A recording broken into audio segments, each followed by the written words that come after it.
Hola chicos, hoy vamos a trabajar en el conjunto de los cuadriláteros. Dentro de los cuadriláteros, la familia de los paralelogramos.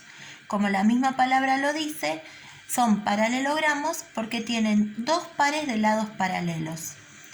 El cuadrado, el rectángulo, el rombo y el paralelogramo propiamente dicho. El cuadrado tiene lados opuestos paralelos, los cuatro lados iguales y los cuatro ángulos rectos. Cuatro ángulos rectos. El rectángulo tiene lados opuestos paralelos, lados opuestos iguales y también cuatro ángulos rectos, pero no los cuatro lados iguales como en el caso del cuadrado. El rombo sí tiene cuatro lados iguales y dos pares de lados paralelos. Lo que sí, en el caso del rombo no podemos hablar de ángulos rectos. Los ángulos opuestos son iguales, pero no son rectos. Y en el paralelogramo propiamente dicho, tenemos lados opuestos paralelos, lados opuestos iguales, y los ángulos no son rectos. ¿Sí? Bien. Dentro de cada cuadrilátero se trazaron las diagonales. ¿Qué son las diagonales? Son segmentos que van de un vértice a otro vértice no consecutivo. El vértice consecutivo a D sería C, el que le sigue. El vértice consecutivo a C sería B. Pero D y B no son vértices consecutivos. Entonces, entre ellos se ha trazado la diagonal. Y acá tenemos la diagonal AC. Los cuadriláteros tienen dos diagonales. Bien, acá tenemos, por ejemplo, las diagonales del rectángulo. Tenemos la diagonal DB y la diagonal AC. Tenemos acá en el rombo también trazadas las diagonales. Fíjense que tanto en el cuadrado como en el rectángulo y como en el rombo las diagonales se cortan en su punto medio. Lo mismo en el paralelogramo. Las diagonales se cortan en su punto medio. En el caso del cuadrado las diagonales son iguales, en el rectángulo también. En el rombo y en el paralelogramo las diagonales no son iguales, pero sí se cortan en el punto medio. Si miramos las diagonales, lo que podemos ver es que una diagonal divide al cuadrado en dos triángulos. Fíjense,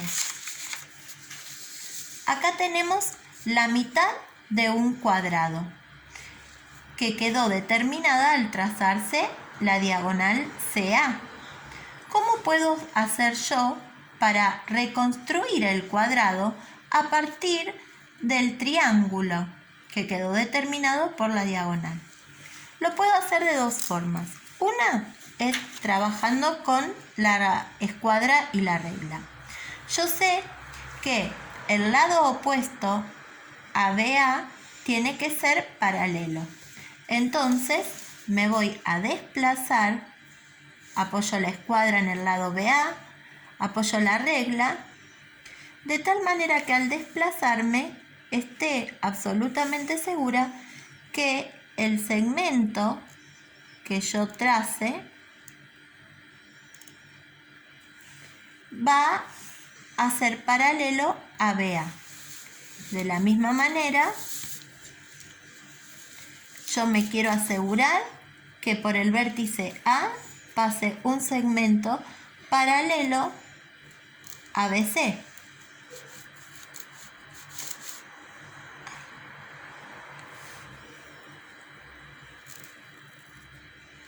Entonces quedó determinado el cuadrado en ese vértice, el vértice D, asegurándome que los lados BA, CD sean paralelos e iguales.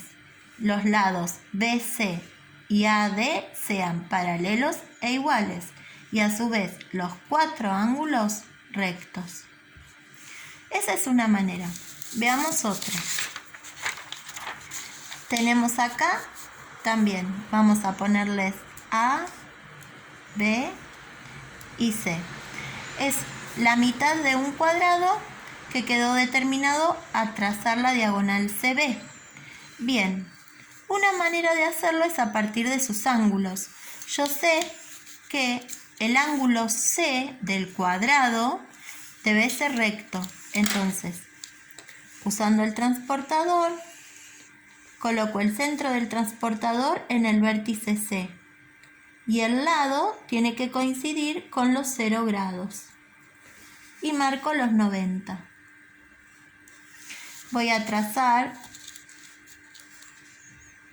una semirrecta que pase por los 90 grados.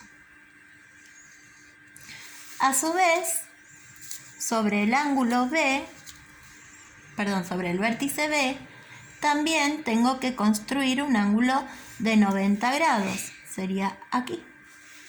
Entonces, por allí también tiene que pasar una semirrecta a los 90 grados. Y donde se corta, quedó determinado el vértice D. Esta semirrecta que yo tracé acá pasa a los 90 grados del ángulo C. Y esta semirrecta que yo tracé acá pasa a los 90 grados. Entonces se cortan formando otro ángulo de 90 grados que es el vértice D. Bueno, ahí les he mostrado entonces cómo reconstruir el cuadrado a partir de sus diagonales.